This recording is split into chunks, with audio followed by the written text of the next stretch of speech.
ঘণ্টাখানেক পর জাতীয় নাগরিক পার্টির আত্মপ্রকাশ। মানিক মিয়া এভিনিউতে উৎসব মুখর পরিবেশ। অভ্যুত্থানের নেতৃত্ব দানকারীরাই গুরুত্বপূর্ণ দায়িত্বে। দল গঠন প্রক্রিয়া আরও প্রশ্নহীন হওয়া উচিত মত বিশ্লেষকদের। নেতৃত্ব নিয়ে বিরোধ কাম্য নয়, ভোটে যেতে লাগবে নিবন্ধন। পরবর্তী নির্বাচনের আগে তো স্বাভাবিকভাবে নতুন রাজনৈতিক দল নিবন্ধনের একটা কার্যক্রম আমাদেরকে সম্পন্ন করতেই হবে। তারা নিজেরা আগে নিজেদের জন্য প্রস্তুত কিনা, একটা রাজনৈতিক মঞ্চে নামার জন্য, ভোটের রাজনীতিতে নামার জন্য তারা প্রস্তুত কিনা। বর্ধিত সভায় দুই শীর্ষ নেতার বক্তব্যে উজ্জীবিত বিএনপির তৃণমূল। জাতীয় নির্বাচনের প্রস্তুতি হিসেবে দেখছেন বিশ্লেষকরা। ক্ষমতা পাকাপাকি করতেই শাপলা চত্বরের গণহত্যা, মন্তব্য প্রেস সচিবের। অন্তর্বর্তী সরকার সব গণহত্যার বিচার করতে ইচ্ছুক।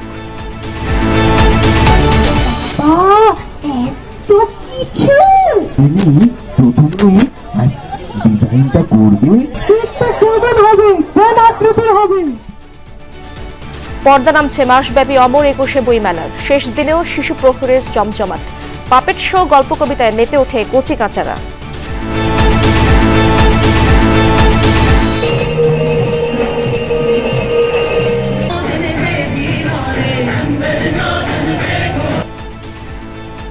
ওজলানের অস্ত্র সমর্পণের ঘোষণায় কুর্দিদের আনন্দ উচ্ছ্বাস। তুর্কি সরকারের সাথে পিকেকের ৪ দশকের সংঘাত বন্ধের আশা।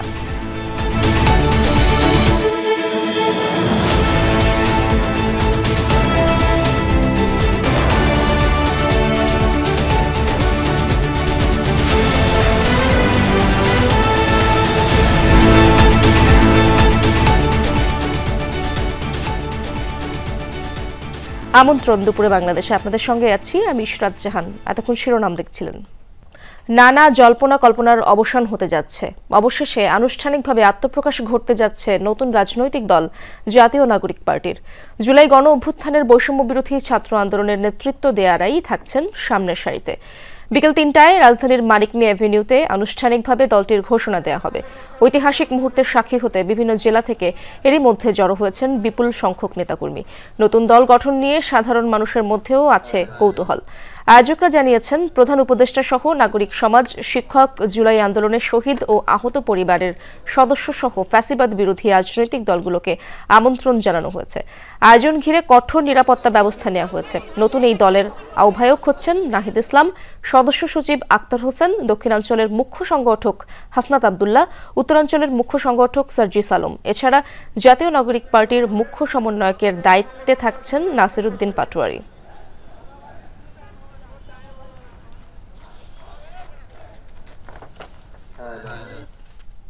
দর্শক, এ বিষয়ে আরো জানবো আমার সহকর্মীদের কাছ থেকে। শুরুতেই যেতে চাই লামিয়া তিথির কাছে। তিনি রয়েছেন মানিক মিয়া এভিনিউতে। তিথি, নতুন দলের আত্মপ্রকাশ ঘিরে সার্বিক প্রস্তুতি কেমন দেখছেন এবং সবশেষ চিত্র জানাবেন সেখানকার। ঘড়ির কাঁটায় আর মাত্র ১ ঘন্টা পরেই কিন্তু এই যে ছাত্রদের যে নতুন রাজনৈতিক দল রয়েছে জাতীয় নাগরিক পার্টি, সেটির কিন্তু আত্মপ্রকাশ ঘটবে। বলে রাখা ভালো যে এখন কিন্তু জুমা নামাজের পরে শেষ প্রস্তুতিটাও শেষ হয়ে গেছে।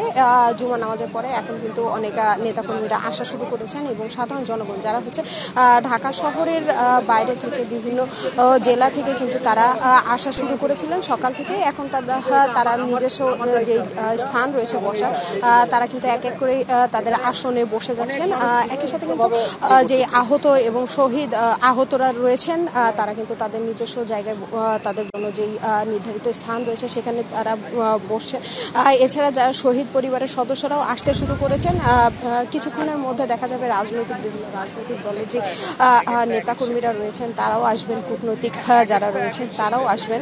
মূলত আর ১ ঘন্টা পরে ছাত্রদের যেই প্রতিনিধিত্ব করবেন নাহিদ ইসলাম সহ সার্জিস আলম, হাসনাত আবদুল্লাহ, যেই প্রধান সারির নেতারা রয়েছেন তারা কিন্তু উপস্থিত হবেন এই সমাবেশের এখানে, আত্মপ্রকাশের এখানে।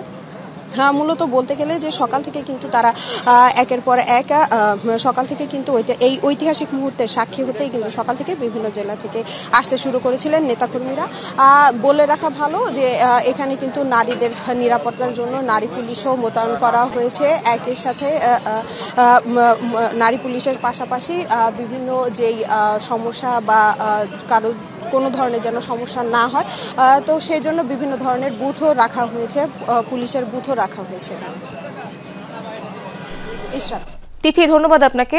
আমরা এবার যেতে চাই আমরা আরেক রকম রাখলাম সাফার কাছে, তিনি আমার সাথে যুক্ত আছেন। সাফা, দলের কমিটিতে কারা থাকছেন এবং আজই কি পূর্ণাঙ্গ কমিটি ঘোষিত হবে কিনা, কি জানতে পারেন আপনি?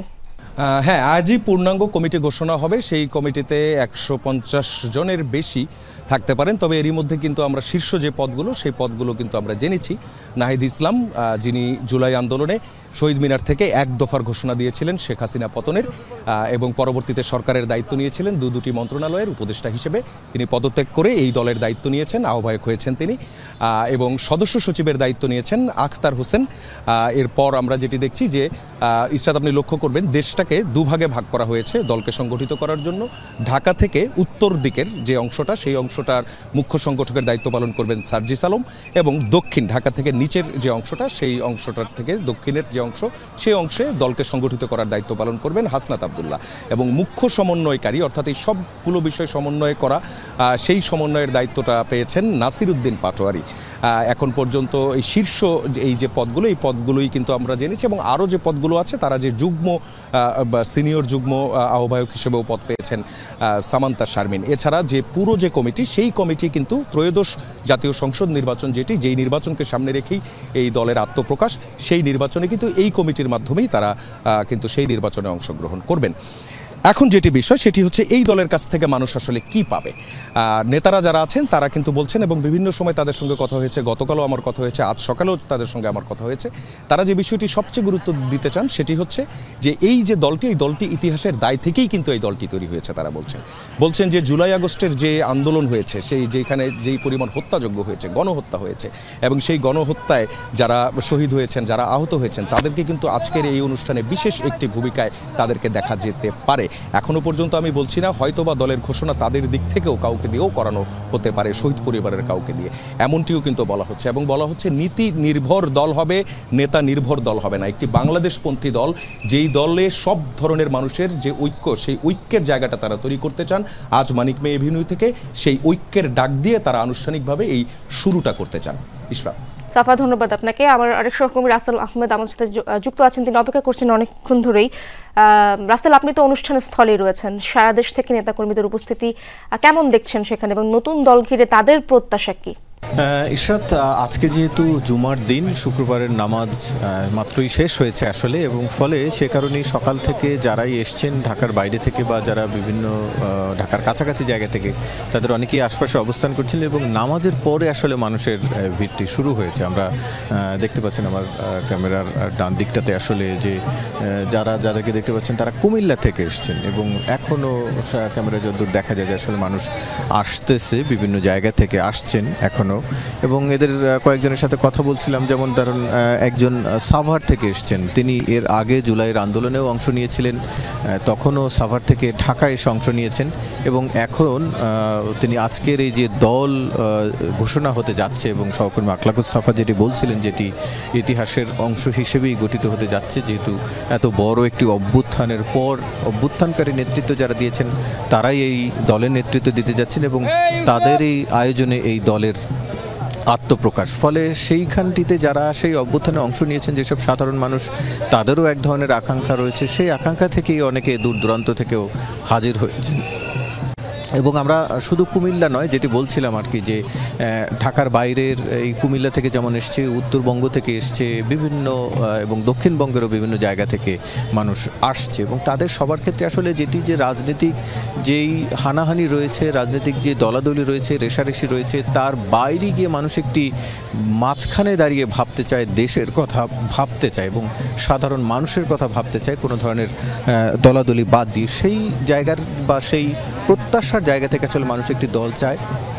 নতুন দলের কাছেও তাই সেই প্রত্যাশাটি অনেক বেশি, যে পরিস্থিতির কারণে জুলাই অভ্যুত্থান তৈরি হয়েছে, প্রায় 2000-এর কাছাকাছি বা 1400 মানুষ নিহত হয়েছে, মানুষকে হত্যা করা হয়েছে, যাই বলি না কেন, সেই মানুষকে যেন আর বাংলাদেশের কোনো সাধারণ মানুষকে যেন আর মরতে না হয়, সেই প্রত্যাশাটি করছেন সাধারণ মানুষ। ধন্যবাদ আপনাকে রাসেল। দর্শক, আমরা এবার যেতে চাই মনিরুল ইসলামের কাছে, তিনি আমার সাথে যুক্ত আছেন। মনির, সার্বিক নিরাপত্তা পরিস্থিতি কেমন দেখছেন, এবং অনুষ্ঠানস্থলে প্রবেশের ক্ষেত্রে কোন কোন বিষয়গুলো নজরে রাখা হচ্ছে, এবং সেখানে নিরাপত্তার চাদরে ঢাকা রয়েছে কিনা, নেতাকর্মীরা কি বলছেন জানাবেন। যে ব্যানার বা যে কয়েকজন ব্যক্তি বা যে কয়েকজন ছাত্র শিক্ষার্থীর আহ্বানে জুলাই এবং আগস্ট মাসে সারা দেশের মানুষ পতিত সরকার বা তৎকালীন ক্ষমতাচ্যুত সরকারের বিরুদ্ধে ঐক্যবদ্ধ হয়েছিল, বিদায় করেছিল একটা সরকারকে, তো সেই ব্যানারটি সেই শিক্ষার্থীরা একটা রাজনৈতিক দল গঠন করছে। এটার জন্যই মানুষের স্বতঃস্ফূর্ত আগমন আমরা দেখছি, মানুষের স্বতঃস্ফূর্ততা আমরা দেখছি। তো সেটার জন্য আমরা দেখছি যে এই যে কেন্দ্রিক এখানে জাতীয় সংসদ ভবনের সামনে মানিক মে এভিনিউতে যে প্রধান সড়ক জুড়ে পুরো সমাবেশ স্থলটি বাঁশের বেড়া দিয়ে ঘিরে রাখা হয়েছে এবং এর পাশে এই যে যারা আসবেন তাদের সুবিধার্থে টয়লেট, তাদের পানির ব্যবস্থা, অন্যান্য খাবার দাবার বা তারা যাতে এগুলোর ব্যবস্থা করেন সেগুলোর ব্যবস্থা, আনুষঙ্গিক সুযোগ সুবিধার ব্যবস্থা করা হয়েছে। পরবর্তীতে আমরা দেখছি যে বিভিন্ন চেক পয়েন্ট করা হয়েছে, এখানে 2 থেকে 3 ধাপের চেক পয়েন্ট করা হয়েছে। সেগুলো থেকে ইতোমধ্যে এখানে মানুষজন আসতে শুরু করেছেন, তাদের নেতাকর্মীরা আসতে শুরু করেছেন, উৎসুক অনেকে আসতে শুরু করেছেন, অনেক পরিবার পরিজন নিয়ে এখানে ছুটি কাটানোর জন্য এখানে আসতে দেখছি আমরা যে অনেক ছোট ছোট বাচ্চারাও তার বাবা মায়ের হাত ধরে এখানে এসেছেন, যেমনটি আমরা দেখেছিলাম গত জুলাই আগস্টে বা বিভিন্ন সমাবেশে। এর পরবর্তীতে বিভিন্ন সমাবেশে এই জাতীয় নাগরিক কমিটি বা বৈষম্য বিরোধী ছাত্র আন্দোলনের আহ্বানে যেমনটি আমরা দেখেছিলাম সেই ধরনের স্বতঃস্ফূর্ততাও আমরা এখানে লক্ষ্য করছি। তো আমরা পুলিশ কর্মকর্তাদের দেখছি, পর্যাপ্ত পুলিশ সদস্যরাও নিরাপত্তা ইয়াতে আছে, কিন্তু এই দলের পক্ষ থেকে অর্থাৎ যে নাগরিক পার্টি যারা আজকে আত্মপ্রকাশ করতে যাচ্ছে তারা এখানে একেবারে লোক সম্মুখে পুলিশ দাঁড় করিয়ে সেই ধরনের নিরাপত্তা আমরা এখানে হয়তো তারা এখানে চাচ্ছেন না যে পুলিশি নিরাপত্তা একটা সমাবেশ হবে, এই ধরনের হয়তো দল থেকে এটা চাওয়া হচ্ছে না। এই জন্য আমরা দেখছি যে নিজস্ব নিরাপত্তা বাহিনী একটা গঠন করা হয়েছে, নিজস্বভাবে নিরাপত্তা তারা দিচ্ছেন, নিজস্বভাবে ব্যারিকেড তারা সংরক্ষণ করছেন এবং নিজস্বভাবেই তারা চেক করে বা তল্লাশি করে যাকে প্রয়োজন মনে হচ্ছে, অধিকাংশকে তল্লাশি করা হচ্ছে না, তো বাকিদেরকে এখানে এভাবে প্রবেশ করতে দেওয়া হচ্ছে। সাধারণ মানুষদের জন্য একটা মানে সাধারণ কর্মীদের জন্য একটা লেন বা একটা জায়গা, আর বিশেষ ব্যবস্থাপনা করা হয়েছে যারা আসলে অতিথি বা যারা নির্ধারিত কার্ডধারী বা যারা আসলে ভেতরে চেয়ার বা সংরক্ষিত চেয়ারে যারা বসবেন তারা। নারীদের জন্য আলাদা করে বসার জায়গা আছে, অসুস্থ মানুষ বা যারা আহত তাদের জন্য আলাদা বিশেষ ব্যবস্থা করা হয়েছে। তো আমরা দেখছি যে ইতিমধ্যে একদম আমরা শেষ প্রান্তে আছি যে গেট দিয়ে আসলে মিছিলগুলো প্রবেশ করবে। ছোট ছোট মিছিল আমরা বাইরে বিভিন্ন জায়গায় বিভিন্ন কর্নারে আমরা অপেক্ষা করতে দেখছি। বাদ্যের যন্ত্রের তালে অনেকে এখানে প্রবেশ করবেন, সেই ধরনের প্রস্তুতি আমরা দেখছি। আর কিছু সময়ের অপেক্ষা 3টার সময় এই সমাবেশ স্থলে এই সমাবেশ বা আত্মপ্রকাশ অনুষ্ঠান বা কর্মসূচি শুরু হওয়ার কথা। তার আগেই যেটা আশা করা হচ্ছে পুরো এই মানিক মে এভিনিউ চত্বর পুরোটাই হয়ে যাবে এবং বেশ নিরাপদভাবে সফলভাবে এই আয়োজন শেষ হবে। ধন্যবাদ আপনাকে। অভ্যুত্থানকারী নেতৃত্বের দল গঠন প্রক্রিয়া আরও প্রশ্নহীন হওয়া উচিত ছিল বলে মনে করেন রাজনীতি বিশ্লেষকরা। তাদের মতে দেশ গঠনের ব্রত নিয়ে রাজপথে আসার পর নেতৃত্ব নিয়ে বিরোধ কাম্য নয়। ভোটে অংশ নিতে নিবন্ধন নিতে হবে জাতীয় নাগরিক পার্টিকে। ইসি সচিব জানিয়েছেন নিবন্ধন প্রক্রিয়া শুরু করতে নির্বাচন সংস্কার কমিশনের সিদ্ধান্ত বাস্তবায়নের অপেক্ষায় নির্বাচন কমিশন। তরুণ নেতৃত্বে নতুন দল আসার প্রেক্ষাপট ঐতিহাসিক। শুধু বাংলাদেশ নয়, বিশ্বের ইতিহাসেও গণমানুষের রক্তক্ষয়ী আন্দোলনে সরকার পতনের এমন নজির হাতে গোনা। ভোটে অংশ নিতে নিবন্ধনের দরকার পড়বে নতুন রাজনৈতিক দলের। বর্তমান নিয়ম অনুযায়ী এজন্য অন্তত 21 জেলা ও 100 উপজেলায় দলীয় কার্যালয় এবং কমিটি থাকতে হবে। এমনকি দলের গঠনতন্ত্রের কোনো ধারা বর্তমান সংবিধানের পরিপন্থী হতে পারবে না। তবে বিদ্যমান এই শর্ত শিথিলের পরামর্শ দিয়েছে নির্বাচন কমিশন, সংস্কার কমিশন। তাই সে অপেক্ষায় ইসি। সংস্কার কমিশনের সিদ্ধান্তের উপরে কিছুটা হলেও নির্ভরশীল। সাধারণত দলের তথ্য যাচাইয়ে 2 থেকে 3 মাস সময় নেয় ইসি। সেই হিসেবে ডিসেম্বরে ভোট হলে জুনের আগেই নিবন্ধন প্রক্রিয়া শুরু করতে চায় কমিশন। বা ঐক্যমত্য ফোরামের থেকে যে সিদ্ধান্ত যেভাবে আসবে সেই অনুযায়ী আমরা যদি মনে করেন যে না এটা পরিবর্তন করার দরকার নেই, তাহলে সেই অনুযায়ী আমরা ব্যবস্থা নেব। আর যদি বলেন যে না এটাকে আরেকটু সহজ করা হোক, সেই অনুযায়ী ব্যবস্থা নিব। পরবর্তী নির্বাচনের আগে তো স্বাভাবিকভাবে নতুন রাজনৈতিক দল নিবন্ধনের একটা কার্যক্রম আমাদেরকে সম্পন্ন করতেই হবে। বিদ্যমান ধারার বাইরে নতুন রাজনীতির বন্দোবস্ত করার দাবিও ছিল জুলাই আন্দোলন জুড়ে, কিন্তু তরুণদের ছাত্র সংগঠন সেখানে হতাশ করেছে বলে মত রাজনীতি বিশ্লেষকদের। তৃতীয় কোনো দল সেভাবে এই 53 বছরে কেউ জনমানুষের কাছে পৌঁছাতে পারেনি। এই প্রথম 24-এর আন্দোলনের পরে জনমানুষের মনে হয়েছিল যে একটি দল আসতে পারে। এখন যেখানে তারা তাদের দলীয় নেতৃবৃন্দ কিংবা কর্মী বাহিনী যেটাই বলি তাদের অধিকারই নিশ্চিত করতে গিয়ে রক্তাক্ত হচ্ছে ক্যাম্পাস, সেখানে আসলে কি করে জনগণ আশা রাখবে যে না জনগণের আশা প্রতিফলিত হবে। ঢাকা বিশ্ববিদ্যালয়ের এই শিক্ষকের মতে বিপ্লবের ভাষা ও ভোটের ভাষা এক নয়, তাই দল গঠন ও পরিচালনায় সেই বিবেচনা আমলে নিতে হবে নতুন দলকে। মেয়েদেরকে স্থান না দেওয়া, প্রাইভেট পাবলিক বিশ্ববিদ্যালয়ের মধ্যে নেতৃত্বের সংকট তৈরি হওয়া, হ্যাঁ অনেকগুলো ঘটনা ঘটে যাচ্ছে। তারা আসলে তাদের নিজেদের ঘরই এখনো গোছাতে পারেনি এবং নিজেদের ঘর যে আসলে গোছানো কতটা কঠিন এই জায়গাটা তাদেরকে আগে প্রথমত নির্ধারণ করতে হবে যে তারা নিজেরা আগে নিজেদের জন্য প্রস্তুত কিনা, একটা রাজনৈতিক মঞ্চে নামার জন্য, ভোটের রাজনীতিতে নামার জন্য তারা প্রস্তুত কিনা। দেশে এখন নিবন্ধিত রাজনৈতিক দল আছে 49টি, তবে এর বাইরেও স্বতন্ত্র প্রার্থী হয়ে ভোট যুদ্ধে নামার সুযোগ রয়েছে। রাসেল আহমেদ, যমুনা নিউজ, ঢাকা। বর্ধিত সভার মধ্য দিয়ে আগামী জাতীয় নির্বাচনের প্রস্তুতি সভা করেছে বিএনপি, যেখানে দলের চেয়ারপারসন ও ভারপ্রাপ্ত চেয়ারম্যানের বক্তব্যে নেতাকর্মীরা উজ্জীবিত মনে করেন রাজনৈতিক বিশ্লেষকরা। দলীয় শৃঙ্খলা ও ঐক্যে রক্ষার ক্ষেত্রেও এই বক্তব্য রাখবে গুরুত্বপূর্ণ ভূমিকা। আর তৃণমূলের নেতাকর্মীরা বলছেন শীর্ষ নেতৃত্বের সিদ্ধান্ত বাস্তবায়নই এখন চ্যালেঞ্জ। সাইফুদ্দিন রবিনের রিপোর্টে বিস্তারিত। সব সময় শহীদ প্রেসিডেন্ট জিয়াউর রহমানের সেই উক্তি মনে রাখা দরকার, ব্যক্তির চেয়ে দল বড়, দলের চেয়ে দেশ। নিয়মিত বিরতিতে দলের নির্বাহী কমিটির সভা ও কাউন্সিল অনুষ্ঠিত হলেও এমন বর্ধিত সভা প্রায় 28 বছর পর। 1997 সালের পর বৃহৎ পরিসরে বিএনপির বর্ধিত সভায় যোগ দিয়েছেন থানা ও পৌর পর্যায়ে দায়িত্বে থাকা প্রায় 4000 নেতা। ছিলেন 18 নির্বাচনে মনোনয়নপ্রাপ্ত ও মনোনয়ন প্রত্যাশীরাও। আচরণে হতে হবে আরো বেশি সতর্ক এবং সংযত। পরিবর্তিত পরিস্থিতিতে বিএনপির এই গুরুত্বপূর্ণ সভাকে নির্বাচনের পথে যাত্রা বলে মনে করেন রাজনৈতিক বিশ্লেষক ডক্টর মারুফ মল্লিক। কেউ তাদের হয়তোবা শৃঙ্খলা বহির্ভূত কাজে লিপ্ত আছে বা অনেক সময় দলের নির্দেশ মেনে চলছে না, তাদেরকে নিয়ন্ত্রণে আনার জন্য এবং পুরো দলকে একটা পরিষ্কার বার্তা দেওয়ার জন্য এই বর্ধিত সভাটা দরকার ছিল। কিন্তু উপজেলা পর্যায়ের নেতৃত্ব এসেছেন, সবাইকে কিন্তু পরিষ্কার বার্তা দেওয়া হয়েছে কি করতে হবে না করতে হবে।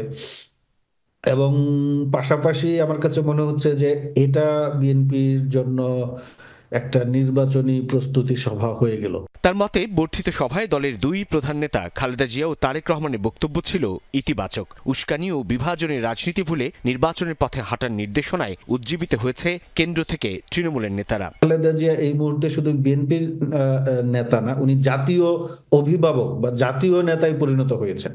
তো সেই জায়গায় খালেদা জিয়া যখন বলেন যে একটা গণতান্ত্রিক প্রক্রিয়ায় যাওয়ার জন্য দ্রুত নির্বাচন দিতে হবে বা নির্বাচন করা উচিত এবং অতীতের ইতিহাস প্রসঙ্গ টেনে যখন তিনি বলেছেন, সেটা কিন্তু একটা আমাদেরকে ভিন্ন গুরুত্ব দেয়। বিএনপির পররাষ্ট্র নীতিতে একটু পরিবর্তন লক্ষ্য করা যাচ্ছে এবং যেটা বলেছে যে বিএনপি সবাইকে হয়তো আশ্বস্ত করতে চেয়েছে যে এখানে কেউ স্থায়ী বন্ধু বা স্থায়ী শত্রু বলে কিছু নাই, তারা একটা উদারনৈতিক পররাষ্ট্র নীতি অনুসরণ করবে ন্যায্যতার ভিত্তিতে। বর্ধিত সভায় দলের সর্বোচ্চ দুই নেতার বার্তায় ছিল দলীয় শৃঙ্খলা রক্ষায় কঠোরতা। এক্ষেত্রে দল ঐক্যবদ্ধ আছে বলেও জানিয়েছেন তৃণমূলের নেতারা।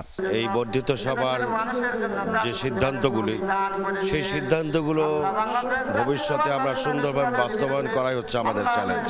আগামী নির্বাচনে আমরা কোন পথে যাব, কিভাবে কাজ করব। অনেক জায়গায় দলীয় যে অর্গানাইজেশন, সেখানে কমিটি একটা ব্যাপার আছে, আমরা শক্তিশালী করতে চাই, বাট সেটা এফেক্টিভও করতে চাই। পতিত স্বৈরাচারের কোনো এজেন্ট তারা যেন দলের কোনো পর্যায়ে ঢুকতে না পারে। পুরো দল, প্রতিটি ইউনিট ওনার নেতৃত্ব ঐক্যবদ্ধ আছে এবং যে কোনো কর্মসূচি উনি যেটা দেবেন সেটা আমরা সর্বাত্মকভাবে পালন করব। জাতীয় নির্বাচনের আগে কোনো স্থানীয় নির্বাচন নয়, দলীয় প্রধানের সেই বার্তা নির্দেশনা হিসেবে পালনে মাঠে বিএনপি কঠোর অবস্থানে থাকবে বলে জানিয়েছেন তৃণমূলের নেতারা। সাইফুদ্দিন রবিন, যমুনা নিউজ, ঢাকা। শেখ হাসিনার আমলে হওয়া শাপলা চত্বর সহ সব হত্যাকাণ্ডের বিচার করতে ইচ্ছুক অন্তর্বর্তী সরকার, তবে এর জন্য সময় দিতে হবে জানিয়েছেন প্রধান উপদেষ্টার প্রেস সচিব শফিকুল আলম। পাশাপাশি সবাইকে ধৈর্য ধরার আহ্বান জানান তিনি। সকালে এফডিসিতে শাপলা চত্বরের হত্যাকাণ্ড নিয়ে আয়োজিত ছায়া সংসদে তিনি এসব কথা জানান। এ সময় ডিবেট ফর ডেমোক্রেসির চেয়ারম্যান হাসান আহমেদ চৌধুরী কিরণ শাপলা চত্বর হত্যাকাণ্ডের প্রকৃত কারণ উদ্ঘাটনে দ্রুত তদন্ত কমিশন গঠনের দাবি জানান। ডিবেট ফর ডেমোক্রেসির আয়োজনে রাজধানীর এফডিসিতে ছিল ছায়া সংসদ। আলোচ্য ইসলাম বিদ্বেষ নয়, ক্ষমতায় টিকে থাকতেই শাপলা চত্বরে হত্যাকাণ্ড চালানো হয়। প্রস্তাবের পক্ষে তামিরুল মিল্লাত কামিল মাদ্রাসা ও বিপক্ষে ছিল তানজিমুল উম্মাহ আলিম মাদ্রাসা। নারীদেরকে পর্দার মাধ্যমে ঘরে আবদ্ধ করে রাখা যাবে না এবং স্পিকার তিনি পর্দাশীল নারীদেরকে জীবনদান টেন্টের সঙ্গে বিতার্কিকদের দুই পক্ষের উপস্থাপন ও যুক্তি খণ্ডন শেষে কথা বলেন প্রধান উপদেষ্টার প্রেস সচিব শফিকুল আলম। জানান, শেখ হাসিনার আমলে হওয়া শাপলা চত্বর সহ সব হত্যাকাণ্ডের বিচার করতে ইচ্ছুক অন্তর্বর্তী সরকার, তবে এর জন্য সরকারকে সময় দিতে হবে। তাই সবাইকে ধৈর্য ধরার আহ্বান জানান তিনি। বলেন, জুলাই গণহত্যা ও ফ্যাসিস্ট আমলের গুম নিয়ে সরকার অগ্রাধিকার ভিত্তিতে তদন্ত করে যাচ্ছে। ইন্টারিম গভর্নমেন্টের ইচ্ছা আছে যে সমস্ত হত্যাকাণ্ডই ইনভেস্টিগেট করা। পরবর্তীতে যে গভর্নমেন্টই আসছেন আমার মনে হয় যে শাপলা চত্বরের উপরে সবাই ইনভেস্টিগেট করবেন, শাপলা চত্বরে কি হয়েছিল। হাসিনার আমলে যারাই যত ধরনের হত্যাকাণ্ডে যারাই জড়িত ছিলেন সবাইকে বিচারে আনা হবে এবং আমরা সবাইকে অনুরোধ করব আপনারা অস্থির হবেন না। শাপলা চত্বরে মৃতের প্রকৃত সংখ্যা নিরূপণে হেফাজতে ইসলামের গবেষণা করা উচিত বলে মনে করেন প্রেস সচিব। বলেন, ক্ষমতা পাকাপাকি করতেই ওই রাতে গণহত্যা চালানো হয়েছিল। হেফাজতের যে মৃত্যু কতজন হয়েছে এখন আমরা সঠিকভাবে জানি না, ইনক্লুডিং হেফাজত। করা উচিত যে এইটার উপরে নিজেরাই একটা ইনভেস্টিগেট করা, পাকাপাকিভাবে বন্দোবস্ত করার একটা পুরো জিনিসটাই এই। ওই সময় তো ওয়ার অন টেরর চলছে, ওয়ার অন টেররে সে আসলে বেনিফিট নিতে চাচ্ছে। বাংলাদেশে এদেরকে আমি মেরে কেটে আমি দেখাচ্ছি যে আমি তোমার জন্য ইন্টারন্যাশনাল পার্টনার। বিতর্ক প্রতিযোগিতায় সভাপতিত্ব করেন ডিবেট ফর ডেমোক্রেসির চেয়ারম্যান হাসান আহমেদ চৌধুরী কিরণ। হেফাজতে ইসলামের সমাবেশে হত্যাকাণ্ডের প্রকৃত ঘটনা উদ্ঘাটনে দ্রুত তদন্ত কমিশন গঠন সহ 5 দফা সুপারিশ করেন তিনি। হেফাজত সমাবেশে নির্মম হত্যাকাণ্ডের প্রকৃত ঘটনা উদ্ঘাটনের লক্ষ্যে অতি দ্রুত একটি তদন্ত কমিশন গঠন করা। অনেক তদন্ত কমিশন হয়েছে, কিন্তু হেফাজতে যে হত্যাকাণ্ড হয়েছে সেটি নিয়ে কিন্তু এখনো পর্যন্ত কোনো তদন্ত কমিশন গঠিত হয়নি। ছায়া সংসদ বিতর্ক প্রতিযোগিতায় জয়ী হয় প্রস্তাবের বিপক্ষে থাকা তানজিমুল উম্মাহ আলিম মাদ্রাসা। প্রস্তাবটি গৃহীত হয়নি। তানফির মৌসুম, যমুনা নিউজ, ঢাকা। আগামী নির্বাচন হবে আনুপাতিক হারের, প্রয়োজনে এই দাবির জন্য রাস্তায়ও নামা হবে, এই হুঁশিয়ারি দিয়েছেন গণ অধিকার পরিষদের সভাপতি নুরুল হক নূর। সকালে গণ অধিকার পরিষদের বর্ধিত সভায় একথা বলেন তিনি। বলেন, সংস্কারের প্রশ্নে গণ অধিকারের প্রস্তাব গ্রহণযোগ্য। আনুপাতিক হারে নির্বাচন হলে সব দলের প্রতিনিধি সংসদে থাকবে। গণ অধিকার এখন পর্যন্ত কোনো দলের সাথে জোট করেনি, এমন মন্তব্য করেন তিনি। নুরুল হক নূর বলেন, ক্ষমতায় আসার আগেই কোনো দলের উৎপাত, আধিপত্য বেড়েছে। তার অভিযোগ, অন্যান্য দলকে রাজনৈতিক কর্মসূচিতে বাধা দেওয়া হচ্ছে। বলেন, রাজনৈতিক ফায়দা নিতে কেউ আওয়ামী লীগকে জিইয়ে রাখতে চায়। আমরা পরিষ্কারভাবে বলতে চাই, ওই পুরানো ব্যবস্থার জন্য আমরা জীবন দেই না। অবশ্যই ব্যবস্থার পরিবর্তন আমরা করব। আগামী নির্বাচন হবে আনুপাতিক হারে। সেই দাবিতে প্রয়োজনে যদি আবার আমাদেরকে রাস্তায় নামতে হয়, অবশ্যই আমরা অন্যান্য যে সমস্ত দল এই দাবির পক্ষে একমত তাদেরকে নিয়ে আমরা রাজপথে নামব। পর্দা নামছে মাসব্যাপী অমর 21শে বইমেলার। আজ ছিল শেষ শিশু প্রহর। সে খবর জানবো আমার সহকর্মী হাসিবুল করিম বিজয় সেখানে রয়েছেন, মেলা প্রাঙ্গণে রয়েছেন তিনি। বিজয়, শেষ শিশু প্রহরে কেমন চিত্র দেখেছেন এবং বেচা বিক্রি নিয়ে কি বলছেন প্রকাশকরা, এবার কেমন বিক্রি হলো? ইসরাত, শুরুতেই যদি আমি শিশু প্রহরের কথা বলতে চাই, সকাল 11টা নাগাদ কিন্তু শিশু প্রহর শুরু হয়েছে এবং এবারে শিশু প্রহরে 2টি ধাপ ছিল, 2টি আয়োজনের ব্যবস্থা ছিল। প্রথম আয়োজনে ছিল গল্পের আসর এবং তারপরে ছিল আসলে পাপেট শো এবং সেখানে আমরা শিশুদের উপস্থিতি বেশ লক্ষ্য করতে পেরেছি এবং বইমেলা এসে কিন্তু শিশুরা এই শিশু প্রহরে বেশ আনন্দ করে।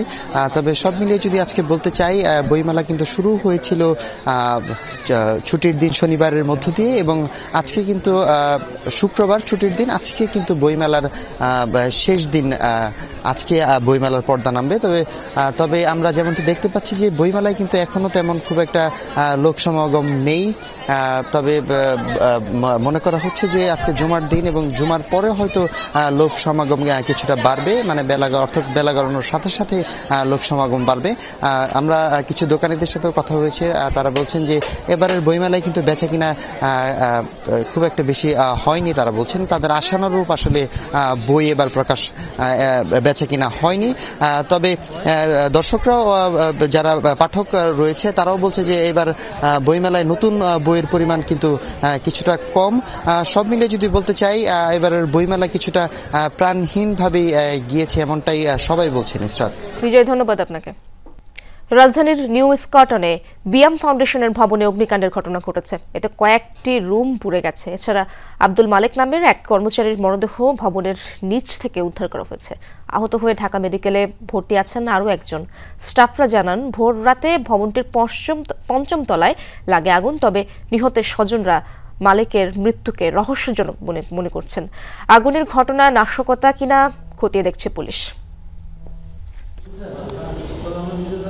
শুক্রবার ভোররাতে আগুন লাগে রাজধানীর নিউ স্কটনের বিয়াম ফাউন্ডেশনের পঞ্চম তলায়। খবর পেয়ে ফায়ার সার্ভিস ছুটে এসে আগুন নেভালেও পুড়ে যায় বেশ কয়েকটি রুম। সকালে আব্দুল মালেক নামে এক কর্মচারীর মরদেহ ভবনের নিচ থেকে উদ্ধার করেন বিয়ামের স্টাফরা। আহত আরও একজন সহ দুজনকে নেওয়া হয় ঢাকা মেডিকেলে। স্বজনরা জানান, মালেক যে রুমে থাকতো সেখানে আগুন লাগেনি। এমন মৃত্যু রহস্যজনক বলছেন তারা। পাশের রুম হয়েছে, পাশের রুম হয়েছে, কিন্তু 7 নম্বর রুমে কোনো ইয়ে হয় না। 7 নম্বর রুমে ওরা ছিল। ওখানে যেহেতু দুইজন ছিল, একজন মারা গেছে আর একজন আছে, ওনার কি অবস্থা, উনি কি ইনজুরি হয়েছে এটাও একটু দেখার বিষয়। বাস্ট হইলে আবার এই হাত নাকি ভাঙ্গা, ঠিক আছে, এখন বাস্ট হইলে এইভাবে হইবে কেন? প্রত্যক্ষদর্শীরা জানায়, আগুন লাগে বিসিএস বহুমুখী সমবায় সমিতির 504 নম্বর রুমে। এই রুমের সব কিছুই পুড়ে গেছে, কিন্তু কর্মচারী মালেক ঘুমাতেন 507 নম্বর রুমে, যেখানে ক্ষয়ক্ষতির তেমন কোনো আলামত নেই। আগুনটা কোন রুমে লাগে? এই রুমেই বিস্ফোরণ, যা বলেন সেটাই এই রুমে। মালেক মারা গেছে কিভাবে? ব্রাস্ট হয়ে। ঘটনাস্থলে আসেন পুলিশ, র্যাব, ডিবি সহ বিভিন্ন সংস্থার সদস্যরা। আসেন বিয়াম ফাউন্ডেশনের ঊর্ধ্বতন কর্মকর্তারাও। মালেকের মৃত্যু ঘিরে তাদের মনেও সন্দেহ। স্পষ্ট করে কিছু বলতে পারতেছে না। আমাদের আইন শৃঙ্খলা বাহিনীর বিভিন্ন উইংয়ের লোকজন আসছেন, ওনারা পরীক্ষা নিরীক্ষা করছে। ল এনফোর্সিং এজেন্সি আছে, ইনভেস্টিগেশন অথরিটি আছে, তারা দেখবে প্রকৃত ঘটনাটা তারা উদ্ধার করতে পারবে। পুলিশ জানায়, সিসি ক্যামেরার ফুটেজ পর্যালোচনা করে আগুনের রহস্য উদ্ঘাটনের চেষ্টা চলছে। রাব্বি সিদ্দিকী, যমুনা নিউজ, ঢাকা। আগুনে পুড়ে গেছে মিরপুরের শেওড়াপাড়া কাঁচা বাজার। মধ্যরাতের আগুনে পুড়ে গেছে বাজারের বহু দোকান, সর্বশান্ত শতাধিক ক্ষুদ্র ব্যবসায়ী। রাত 2:30টার দিকে অগ্নিকাণ্ডের খবর পায় ফায়ার সার্ভিস। একে একে পৌঁছায় 8টি ইউনিট। ঘণ্টাখানেকের চেষ্টায় আগুন নেভানো সম্ভব হয়। 3:30টায় ফায়ার সার্ভিস জানায়, পুরোপুরি নির্বাপন করা সম্ভব হয়েছে আগুন, কিন্তু ততক্ষণে পুড়ে গেছে মেট্রো স্টেশনের নিচের ওই বাজারের ছোট ছোট অনেক দোকান। এখনও অগ্নিকাণ্ডের কারণ জানা যায়নি, তবে তদন্ত করছে ফায়ার সার্ভিস। মুন্সিগঞ্জের সিরাজদি খানে ধর্ষণ চেষ্টায় ব্যর্থ হয়ে এক শিশুকে হত্যার অভিযোগ উঠেছে। এই ঘটনায় অভিযুক্তের বাড়িতে ভাঙচুর চালিয়েছে বিক্ষুব্ধ জনতা। স্থানীয়রা জানায়, মঙ্গলবার রাতে পরিবারের সাথে খালার বাড়ির পাশের ওয়াজ মাহফিলে যায় 6 বছরের শিশুটি। রাতে মাহফিল স্থলে থাকতে চাইলে মেয়েটিকে তার বড় ভাইয়ের সাথে রেখে বাকিরা বাসায় চলে যায়। তার ভাই অন্য কাজে ব্যস্ত হয়ে গেলে খেলতে গিয়ে শিশুটি নিখোঁজ হয়।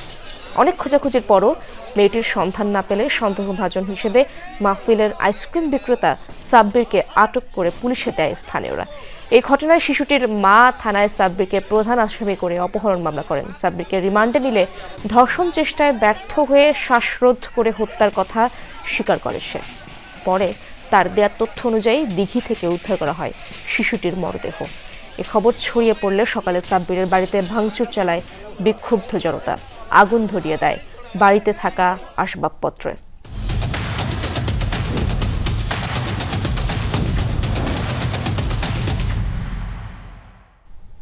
চ্যাম্পিয়ন্স ট্রফির সেমিফাইনাল নিশ্চিত করার লড়াইয়ে আজ মুখোমুখি হবে অস্ট্রেলিয়া আফগানিস্তান। লাহোরে বাংলাদেশ সময় বিকেল 3টায় শুরু হবে এই ম্যাচ। নামের বিচারে ফেভারিট অজিরা ওয়ানডেতে অস্ট্রেলিয়াকে কখনোই হারাতে পারেনি আফগানরা। কখনো হার না মানার মানসিকতা অপ্রতিরোধ্য করেছে অস্ট্রেলিয়ানদের। ব্যাট হাতে ইংলিশ ম্যাক্সওয়েলকারীরা ফর্মটা ধরে রাখতে পারলে আর হেড স্মিথরা নামের প্রতি সুবিচার করলে আফগানিস্তানের বিপক্ষে 100% জয়ের রেকর্ড অব্যাহত রাখাটা সহজ হবে অজিদের জন্য। এদিকে ইংল্যান্ডের বিপক্ষে দাপুটে পারফরমেন্স পুনরাবৃত্তি করে এই ম্যাচেও জয় চোখ রাখছে আফগানিস্তান। এই ম্যাচ হারলে নিশ্চিত হয়ে যাবে আফগানদের বিদায়। তবে অজিরা হারলেও টিকে থাকবে সেমিফাইনাল স্বপ্ন। সেক্ষেত্রে ইংল্যান্ডকে বড় ব্যবধানে হারাতে হবে দক্ষিণ আফ্রিকাকে। বাংলাদেশের চ্যাম্পিয়ন্স ট্রফি জার্নি শেষ। কেন বাংলাদেশের এমন ব্যর্থতা? যেখানে উঠছে আফগানিস্তান, ধারাভাষ্য দিতে কমেন্ট্রি বক্সে থাকা আতার আলী খান ও রামিজ রাজার মতে ব্যাটিংয়ের কারণেই এমন ব্যর্থতা। 2023 ওয়ানডে বিশ্বকাপে 4 জয়, 24-এর টি20 বিশ্বকাপে সেমিফাইনাল, 25-এর চ্যাম্পিয়ন্স ট্রফিতে ইংল্যান্ডকে হারানো, রাশিদ খানদের আফগানিস্তান যেখানে জায়ান্ট কিলার, সাকিব আল হাসানদের বাংলাদেশ সেখানে উল্টো রথে। সাকিব অবশ্য চ্যাম্পিয়ন্স ট্রফিতে ছিলেন না, তাতে ব্যর্থতার পুরনো গল্পটা বদলায়নি। একের পর এক টুর্নামেন্টে এমন ব্যর্থতা কেন? বাংলাদেশ পাকিস্তান, দুই দেশের দুই ধারাভাষ্যকারের মতে বাংলাদেশের ব্যর্থতার কারণ ব্যাটিং। টপ অর্ডার ব্যাটাররা যদি আরেকটু দায়িত্ব নিয়ে যদি পালন করতে পারতো তাহলে হয়তো আমাদের টোটালটা 280-300 হতে পারতো। We expect more from Bangladesh now. I think they've been there many a times. We talk about them being very talented and full of potential, but it's just that potential has got to come through now in terms of victories. I think Bangladesh need to do just a little bit more with the bats than with the ball. Liton দাসকে miss করেছেন Arthur. এমন একটা টুর্নামেন্টে দলের সেরা ব্যাটারদের একজনকে select না করার সিদ্ধান্তের সমালোচনা করেছেন সাবেক এই নির্বাচক। পাশাপাশি মাহমুদুল্লাহ রিয়াদার মুশফিকুর রহিম অবসর নেবেন কিনা এই সিদ্ধান্ত তাদের হাতেই ছেড়ে দিলেন আথার। হঠাৎ করে একটা প্লেয়ারের কথা মনে আসতেছে, লিটন কুমার দাসের কথা মনে আসতেছে। চ্যাম্পিয়ন্স ট্রফি হচ্ছে 8 দল, টপ 8 দল, পৃথিবী টপ 8 দলের টুর্নামেন্ট, এবং আমি মনে করি যে আমরা কিন্তু লিটন কুমার দাসকে মিস করেছি। নো এন্ট্রি, বাংলাদেশ ক্রিকেট দলেরও সেমিফাইনালে নো এন্ট্রি। প্রথম 2 ম্যাচ হারের পর পাকিস্তানের বিপক্ষে বৃষ্টির বদন্যতায় 1 পয়েন্ট পেয়ে 3 থেকে শেষ করলো বাংলাদেশ দল। তবে বাংলাদেশ দলের এই পারফরমেন্স কাউকে খুশি করতে পারেনি।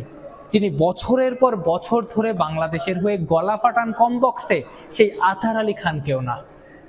আফনান পিয়াল, যমুনা স্পোর্টস, রাওয়ালপিন্ডি, পাকিস্তান। অবশেষে থামতে যাচ্ছে তুর্কি সরকার ও সশস্ত্র সংগঠন পিকেকের 40 বছরের সংঘাত। বৃহস্পতিবার সংগঠনটির প্রতিষ্ঠাতা কারাবন্দী আব্দুল্লাহ ওজলান জানান অস্ত্র সমর্পণের আহ্বান। 1984 সাল থেকে শুরু হওয়া সংঘাতে প্রাণ গেছে 40,000-এর বেশি মানুষের।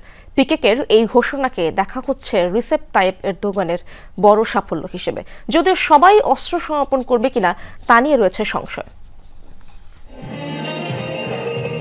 কাঙ্ক্ষিত অস্ত্র সমর্পণের ঘোষণায় দিয়ারবাকিরে আনন্দে মেতে ওঠেন কুর্দিরা। পিকেকের প্রতিষ্ঠাতা কারাবন্দী আব্দুল্লাহ ওজলান সমঝোতায় সম্মত হয়েছেন, এ খবর চাউর হয়েছিল আগেই। সেটি শুনেই ডিএম পার্টির কার্যালয়ের সামনে জড়ো হন শত শত মানুষ। শুধু তুরস্ক আর কুর্দিদের জন্যই অস্ত্র সমর্পণের সিদ্ধান্ত নয়, বরং পুরো মধ্যপ্রাচ্যের জন্যই এই সিদ্ধান্ত। সংঘাত বন্ধে এটি গুরুত্বপূর্ণ বার্তা। 1984 সালে শুরু হওয়া সশস্ত্র সংঘাতে প্রাণ হারিয়েছে 40,000 মানুষ।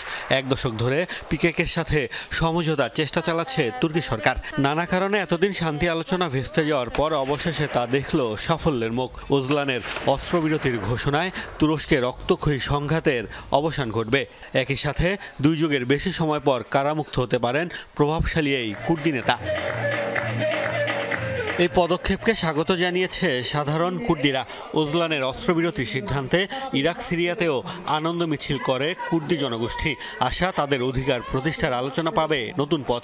অবশ্য ওজলানের আহ্বানে সাড়া দিয়ে সব সশস্ত্র যোদ্ধা অস্ত্র সমর্পণ করবে কিনা তা নিয়ে রয়েছে শঙ্কা। পিকেকের সাথে সরকারের সমঝোতায় অবশ্য সাধারণ তুর্কি নাগরিকদের মাঝে দেখা দিয়েছে মিশ্র প্রতিক্রিয়া। সংঘাতে স্বজন হারানো অনেকেই ক্ষুব্ধ। বেইমানি করছে সরকার, তুলেছেন এ অভিযোগও। আমার সন্তান 1993 সালে শহীদ হয়। পিকেকের সন্ত্রাসীরা ফাঁদ পেতেছিল। কাজ থেকে ফেরার পথে সে প্রাণ হারায়। ওজলান বললেই সবাই অস্ত্র ফেলে দেবে, সেটা বিশ্বাস করি না। ওজলান হত্যাকারী, তাকে মুক্তি দিলে ন্যায় বিচার হবে না। 1978 সালে কুর্দিস্তান ওয়ার্কার্স পার্টি পিকেকে প্রতিষ্ঠা করেন কুর্দি নেতা আব্দুল্লাহ ওজলান। স্বাধীনতার দাবিতে একসময় সশস্ত্র বিদ্রোহ শুরু করে সংগঠনটি। 90-এর দশকে স্বাধীনতার দাবি থেকে সরে এসে স্বায়ত্তশাসিত ভূখণ্ডের দাবি তোলে পিকেকে। রোষানলে পড়তে হয় তুর্কি সরকারের। তুরস্কের তো বটেই, পশ্চিমাদের সন্ত্রাসী তালিকায়ও ওঠে পিকেকের নাম। আর যাবজ্জীবন কারাদণ্ড মাথায় নিয়ে 1999 সালে কারাগারে যায় মুক্তিকামী নেতা ওজলান। আড়ালে বসেই নাড়েন কলকাঠি। মোস্তফা মাহমুদ, যমুনা নিউজ। গাজা উপত্যকাকে প্রাধান্য দিয়েই হলো ট্রাম্প স্টারমার আলোচনা। মার্কিন প্রেসিডেন্ট বলেন, চাইলে পাল্টানো সম্ভব যুদ্ধ বিধ্বস্ত অঞ্চলটি, জানিয়ে হয়েছে ফলপ্রসূ আলোচনা। অবশ্য দুই রাষ্ট্রভিত্তিক সমাধানের ওপরই জোর দেন ব্রিটিশ প্রধানমন্ত্রী। বলেন, গাজাবাসীকে সুস্থ জীবনে ফেরার দরকার, যুদ্ধবিরতি কার্যকর হওয়া। যুক্তরাষ্ট্র সফরে ব্রিটিশ প্রধানমন্ত্রী কেইর স্টারমার। প্রথমবার তাকে হোয়াইট হাউসে আতিথেয়তা দেন ডোনাল্ড ট্রাম্প। দুই নেতার আলোচনায় উঠে আসে নানা ইস্যু, বিশেষ গুরুত্ব পায় মধ্যপ্রাচ্য। বৈঠক শেষে যৌথ সংবাদ সম্মেলনে এ তথ্য জানান মার্কিন প্রেসিডেন্ট। বলেন, গাজা ইস্যুতে হয়েছে কার্যকর আলোচনা। গাজা ইস্যুতে যুক্তরাষ্ট্র ও যুক্তরাজ্যের রয়েছে ব্যাপক প্রভাব। বেশ কিছু গুরুত্বপূর্ণ আলোচনা চলছে যা বহু মানুষের ভাগ্য পরিবর্তন করতে পারে, তবে কোনো কিছুই চূড়ান্ত নয়। মধ্যপ্রাচ্য, গাজা এবং অন্যান্য সব সমস্যার সমাধানেও আমরা তৎপর। অবশ্য এই ইস্যুতে যে দুই নেতার মত মেলেনি তা স্পষ্ট, কারণ সংবাদ সম্মেলনে দুই রাষ্ট্রভিত্তিক সমাধানের ওপর জোর দেন স্টারমার। বলেন, গাজাবাসীকে নতুন করে জীবন শুরু করতে দেওয়ার লক্ষ্যে নিশ্চিত করতে হবে যুদ্ধবিরতি। আলোচনা হয়েছে দুদেশের স্বার্থ সংশ্লিষ্ট বিষয়েও। প্রযুক্তি খাতে একসাথে কাজ করবে দেশ দুটি। বাণিজ্যিক সম্পর্ক জোরদারে শিগগিরই এই ইস্যুতে একটি চুক্তি হবে, জানান দুই নেতা। নতুন অর্থনৈতিক চুক্তিতে একসাথে কাজ করার সিদ্ধান্ত এসেছে। গেল শতাব্দীর প্রযুক্তিগত বড় বড় উদ্ভাবনগুলো যুক্তরাষ্ট্র ও যুক্তরাজ্য থেকেই হয়েছে। এই ধারা অব্যাহত রাখতে কাজ করে যাব আমরা। বৈঠকে গুরুত্ব পেয়েছে শুল্ক নীতিও। যুক্তরাজ্যের ওপর নতুন কোনো শুল্ক আরোপ করবেন না ট্রাম্প, দেন এমন ইঙ্গিত। আলোচনা হয়েছে পশ্চিমাদের সামরিক জোট ন্যাটোর ভবিষ্যৎ নিয়েও। ন্যাটো থেকে পিছু হটবেন না, জানান মার্কিন প্রেসিডেন্ট। ইফাতারা খন্দকার, যমুনা নিউজ। দর্শক, এই ছিল দুপুরে বাংলাদেশে। এতক্ষণ যারা সঙ্গে ছিলেন সবাইকে ধন্যবাদ।